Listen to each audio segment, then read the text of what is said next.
বিসমিল্লাহির রহমানির রহিম।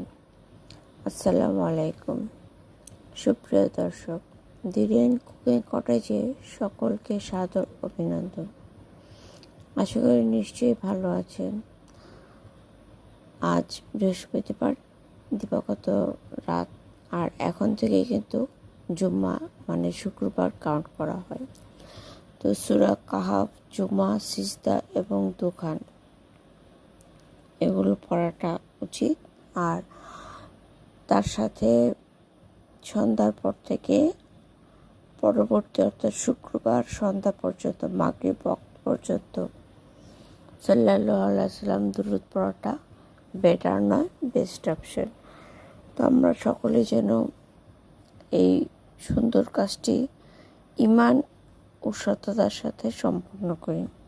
ভালো থাকুন, ধন্যবাদ।